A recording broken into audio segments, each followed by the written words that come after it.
Hello, welcome back to Football League World TV. Time for another edition of the debate. I'm your host, George Dagless, and joining me is Toby Wilding this afternoon. And here we're looking at three EFL sides that need to save their transfer window before the deadline on Monday night. Toby, how are you?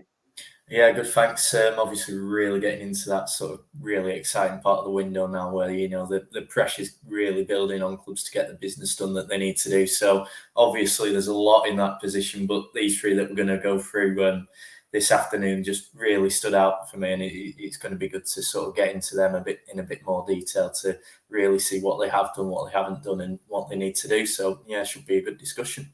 Yeah, plenty to get into in the next 20 minutes or so. We're live across Facebook, YouTube, and Twitter. People, wherever you're watching from, let us know what does your club need to do before the deadline. Not long to go now, just after this weekend coming.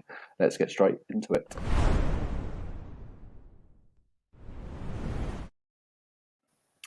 Toby, we're going to start towards the top end of the championship with one side that I think it's probably fair to say does need to do a little bit of business before the deadline next Monday, and that's West Bromwich Albion. One significant sign, of course, was Daryl DK coming in, quite an eye-catching move as well, obviously linking up with Valerian Ismail once more after the great job they did together at Barnsley last season, but of course picked up an injury, out for around 8 weeks.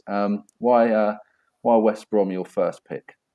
Yeah, I think in fairness to West Brom, they perhaps wouldn't have been in here had it not been for the situation that's emerged with DK. Obviously, right from the start of the window, it was clear that a goal scorer was the main priority to bring in if they were really going to sort of stay the course in the transfer in the second half of the season, and really be in that promotion picture. And to be fair to them, they really did seem to put their money where their mouth is to begin with at the start of the window by going out and getting DK in. And at that point, you think that's a really big piece of business for West Brom. They've got their main target in. He's someone that Ismail knows well, so he can hopefully get the best out of him.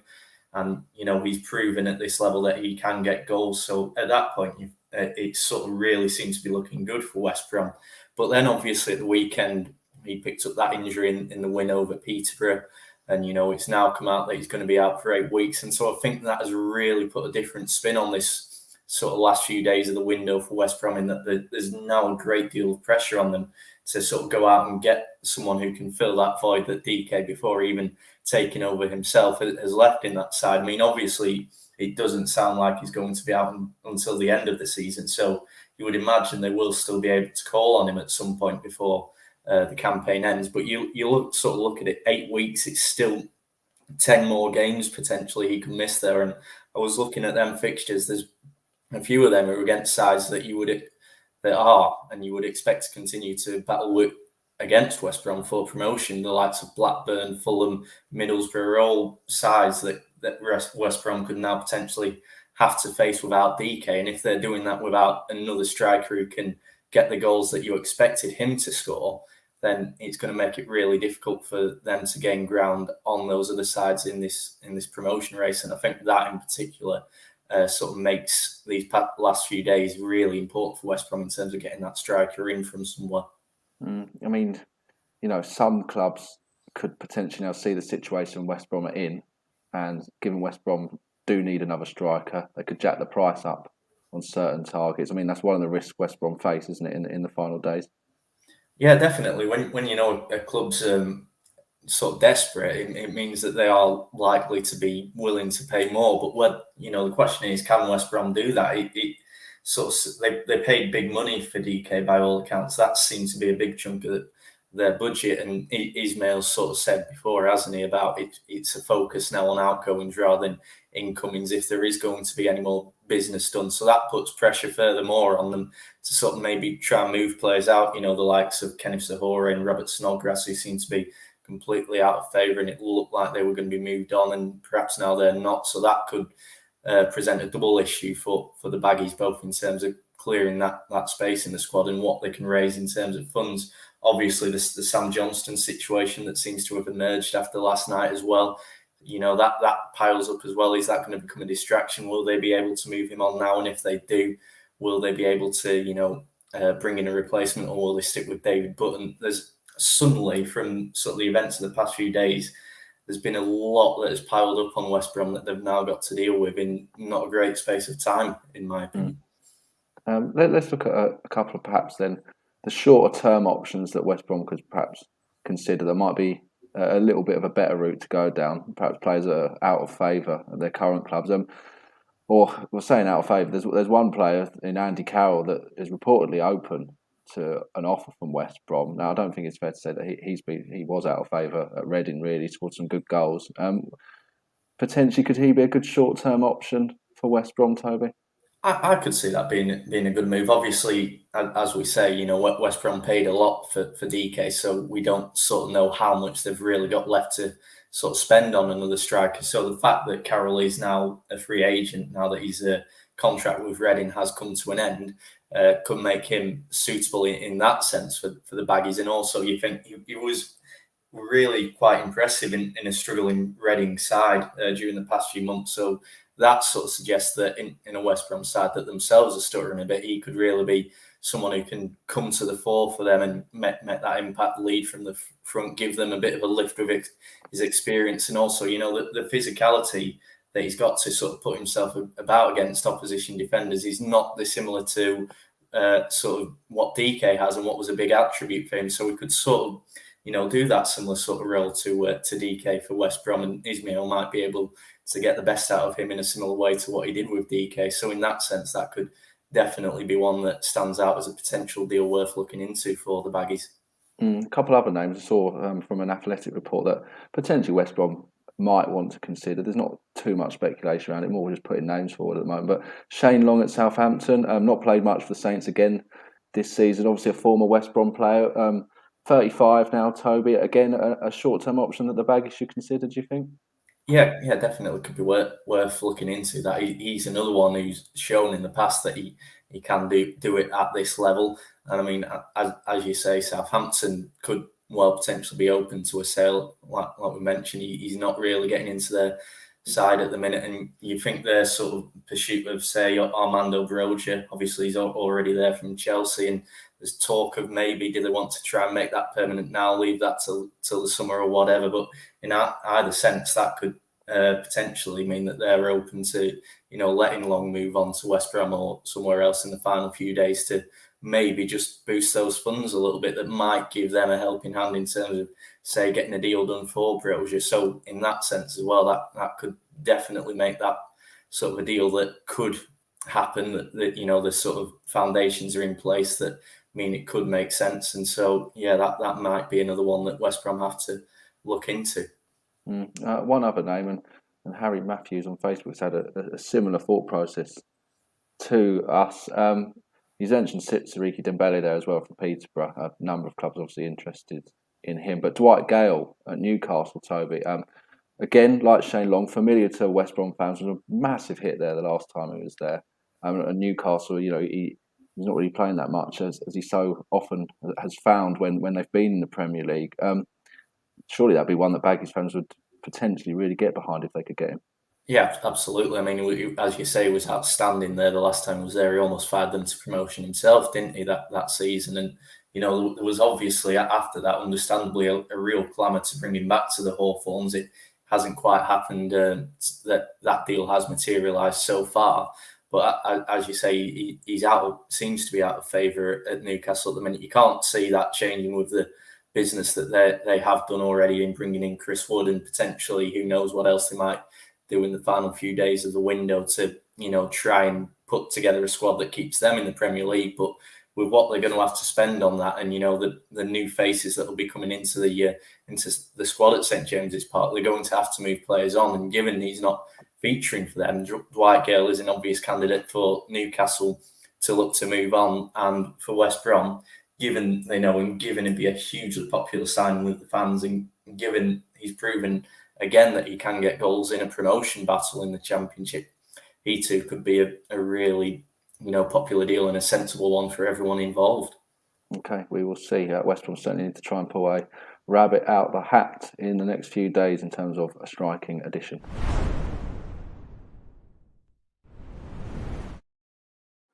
Up next, we're going to look towards the bottom end of the Championship table and another side that certainly needs to try and get some business done before the deadline next Monday, and that's Barnsley. Toby, you just have to look at the dearth of incomings that there's been at Oakwell so far this month. We had Andy Simcox on Football League World TV from Red All Over earlier on this month, and he was pleading with Barnsley basically to get some signings in. So far, that hasn't really materialised. What do you feel they need before the deadline? And do you genuinely believe they're going to be able to pull it off? That's probably the bigger question. I mean, it's tough. I mean, it's really staggering that they haven't done any deals yet. I mean, you look at the position they're in. For all of Derby's points deductions, it's Barnsley who are bottom of the table. They've only won twice in the league this season. So you'd think at that point it's kind of obvious that they need players in, and they need a significant number of players in to sort of go out and strengthen that side and give them a chance of winning those games in the second half of the season that might give them a shot at avoiding relegation. And the fact that they haven't really snapped into action in terms of doing that yet is, like I say, it's quite staggering. And you do feel for Barnsley fans that it hasn't happened. Beyond that, what do they need? I would say the standout is probably a goal scorer. Obviously, 21 goals. I think 17 goals this season, even 17 league goals this season. So fewest in the Championship. That kind of makes it obvious that is a major issue they have to address in these final few days of the window. There is definitely sort of players out there if they look towards sort of League One and below who they could bring in. I know I saw some reports linking Cole Stockton of Morecambe with a move there, and I do think that could be a potentially good signing. He's shown for Morecambe this season that he can get a lot of goals for a team battling relegation. He's potentially affordable, and it means that with a player like Stockton, even if they don't avoid relegation, they've still got someone there who they know can make a big impact for them in the third tier next season and give them a shot at a quick promotion back to the Championship again. I mean, they've got some good young players at Barnsley, as they so often have done over the past 2 years. I guess what they perhaps need is a little bit more experience, though, given especially where they are at the moment.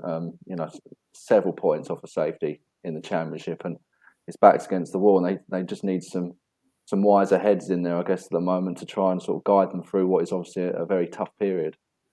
Yeah, definitely. I mean, it might be a bit of a broken record thing that we're getting to here, but we've said it plenty of times when it comes to Barnsley before. They lost a lot of key figures in the summer to West Brom, mostly. Obviously, Ismail going, and then Mark followed him to the Hawthorns. DK's made that move now, and they were three huge players for Barnsley last season. Obviously, Ismail, the way he set them up, and Moat was such a leader for them on the pitch, and a player who could make things happen for them as well. And then DK, when he came in for the second half of that season, was just so relentless in attack. So, there were three players that were sort of key to that push for the playoffs that Barnsley made last season against sort of everyone's expectations.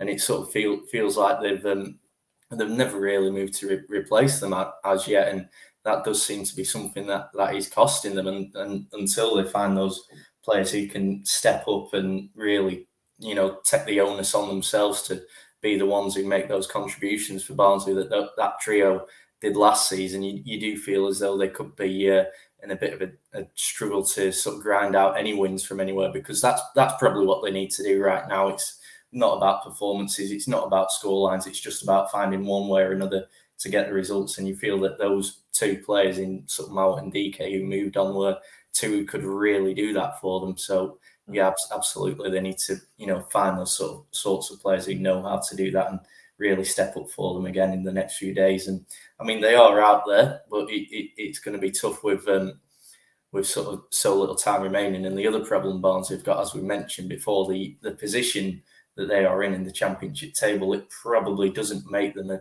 particularly appealing destination for players weighing up their next move. So that as well is going to make things difficult for Barnsley, I think. Are you surprised that Poya Asbaghi's come in, and this was obviously his first opportunity to start moulding the squad, and I'm sure there were players that he would have liked to sign, but are you surprised that we've perhaps not seen him raid the Scandinavian leagues? Obviously, a lot of background there with previous jobs, but so far, no income. Is it that there might be a few gems that not many people would know about, but he will, and he could have looked to have brought them over to Oakwell? Yeah, definitely. I mean, it's something that they could have considered. I mean, they wouldn't be the first club to try that sort of thing. I mean, you even sort of say look at Hull now following the Aku Nilikali takeover there, and all of a sudden they're being linked to a lot of Turkish players. So, and it seems as though they might be moving in that direction with some of the reports that are coming out. So they wouldn't be the only ones trying that, Barnsley, if they were to sort of follow that Scandinavian route that Asbaghi knows. And obviously there is a principle there, and there is quality players there, and he should have that advantage of having been there before, being more aware of them than the majority of other clubs at this level. So yeah, if that and obviously as well, when they're not as well known as that, you can get them for cheaper. So that as well would have helped Barnsley, you feel. So the fact that that hasn't happened, and the fact that, I don't know, maybe he's not sort of pushing for that as much as maybe he could be, is a bit of a surprise, and definitely as well a worry for the fans that the club don't seem to be really, making any headway into taking that action that they need to do in order to strengthen the squad and give them a chance of getting out of this sort of situation they find themselves in. Yeah, certainly work to do at Barnes at the moment. It's not sending out a great message either, is it, really, right now? That I'm sure they're trying. I'm sure they are trying. But if they don't get any players in before the deadline next Monday, it doesn't particularly look good for them for the rest of the season. We'll see what happens in the coming days at Oak.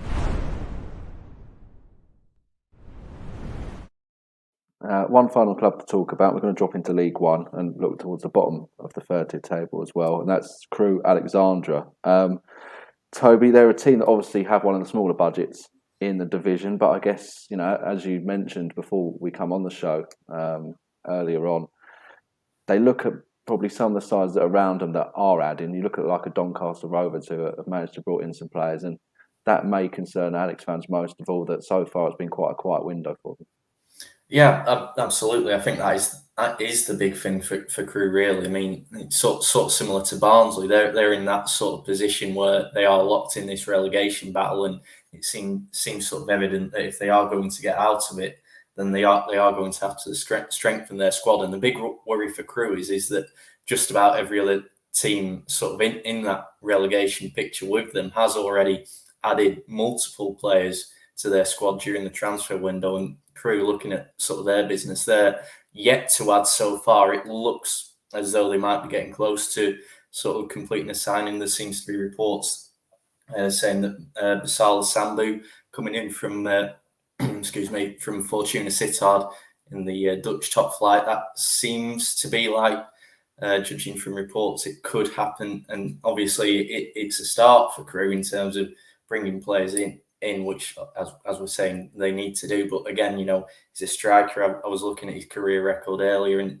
it's 7 goals in 66 appearances across his club. So with the greatest respect, it's not the most prolific of deals. So whilst it's a starting point for them, they might need something more than that to really push them on, albeit, potentially this move to a League One side might help him find his level a bit more. But I just feel that beyond that, they are going to need a few more players in to sort of match that business that their rivals for avoiding relegation are doing at the minute and have already done. Do you think, you don't want to write Crewe off, obviously, and they're still well within a chance of earning survival again this season, but do you think there's part of them that might be thinking about, we need to plan for potentially dropping into League Two at the end of this season? Do you think that'll have some impact on any business they do towards now and the end of the window?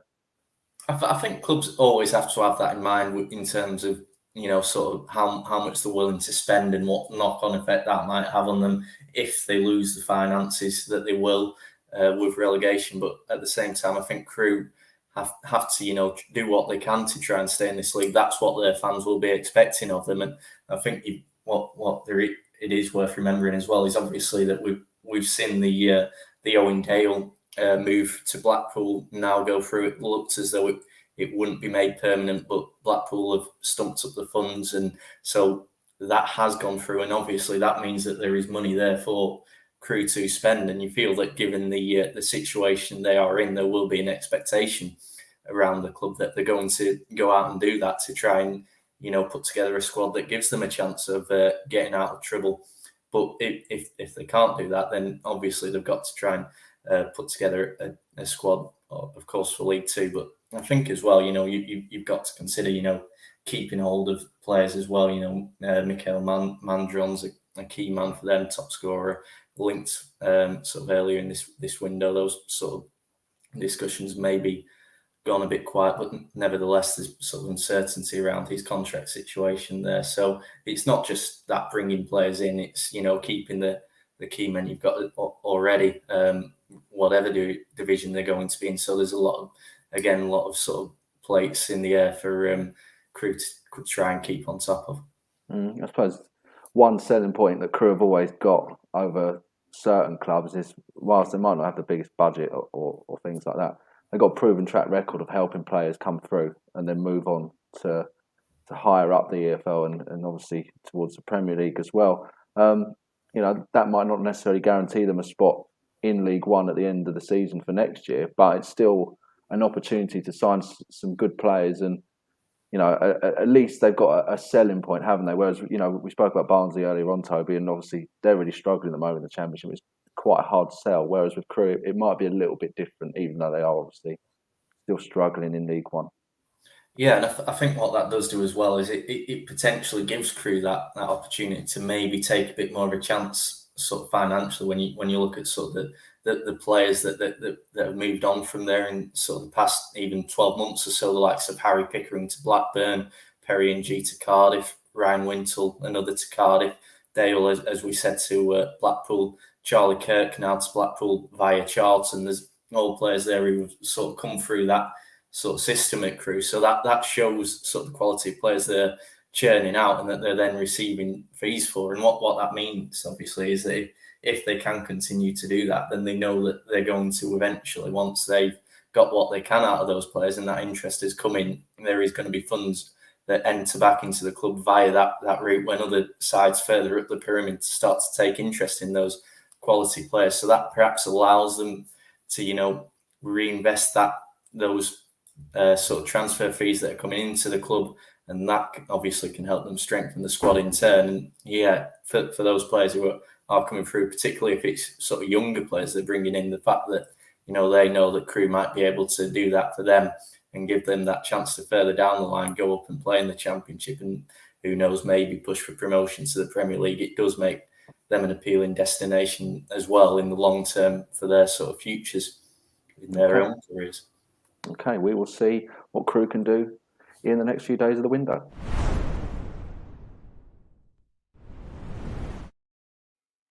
That brings the debate to a close on Football League World TV. Coming up, one more show for you, 4 o'clock, the EFL Transfer Zone.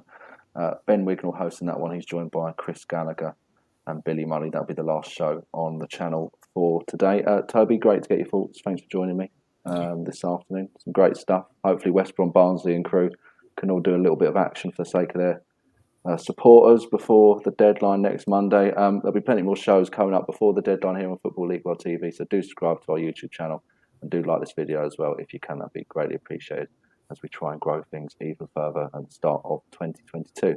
But from myself and Toby, it's bye for now.